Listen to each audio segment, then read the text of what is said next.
Dressing room থেকে যখন ফাহমিদুল ইসলাম jersey pant পরে বেরিয়ে এলেন তখন তাকে কিন্তু দৌড়ে গিয়ে ধরলেন এক খুদে ভক্ত। অসাধারণ একটি দৃশ্য।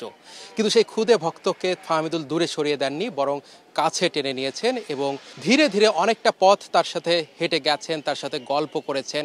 মাঠে প্রবেশ করার আগ মুহূর্ত পর্যন্ত সেই খুদে ভক্তকে সাথেই রেখেছিলেন ফাহমিদুল ইসলাম।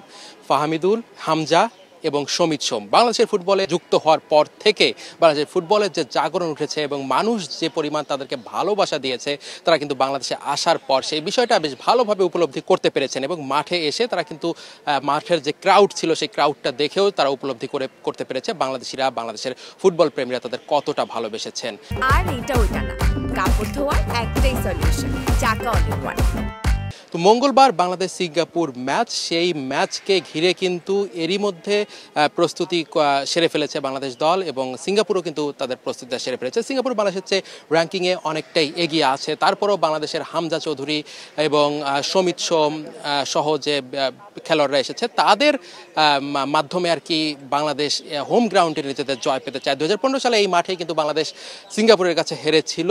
সেই সুখস্মৃতি নিয়ে সিঙ্গাপুর এই ম্যাচে মাঠে নামবে। বাংলাদেশ কিন্তু ঘরের মাঠে, যেহেতু তাদের ম্যাচ, হোম গ্রাউন্ড, ক্রাউড সব কিছুই আছে, বাংলাদেশ দলটা আগের দল নেই, সব কিছু মিলে বাংলাদেশ কিন্তু সিঙ্গাপুরকে এই ম্যাচে হারাতে চায়।